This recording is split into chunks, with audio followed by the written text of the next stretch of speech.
Super late. Going to Ayas. 3:30.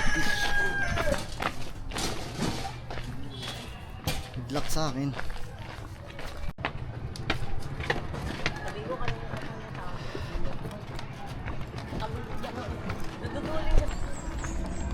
Kailangan natin makarating sa summit before 5. Hindi ko alam kung kaya.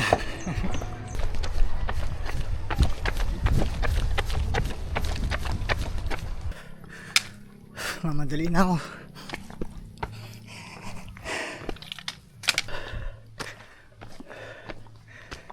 Pumahigit isang taon din tayo hindi nakapag-Ayas. Dati kasi every month ako dun. 1K 15 minutes.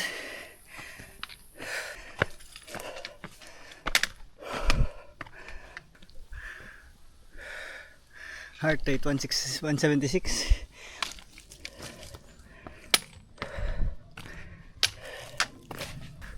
Buti na lang may headlamp tayo.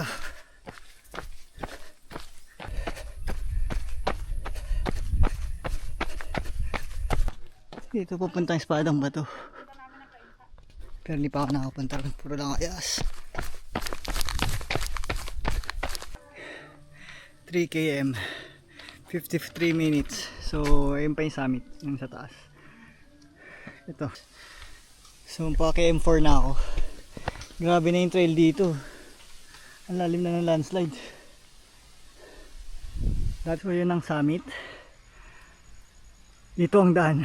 1 hour and 27 minutes campsite na. Saan po kami yan? City View. Baging po, magkano po?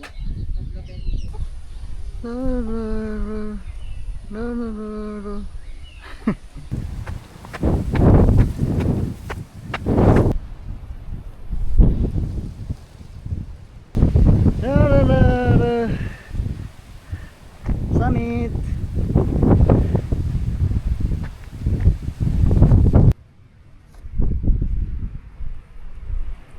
May gagabihin na po sa trail. Kaya natin bumaba. Okay, bababa na tayo. Time check. Time check. 3 hours and 5 minutes. May parating.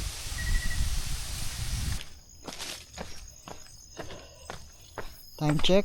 3 hours and 16 minutes.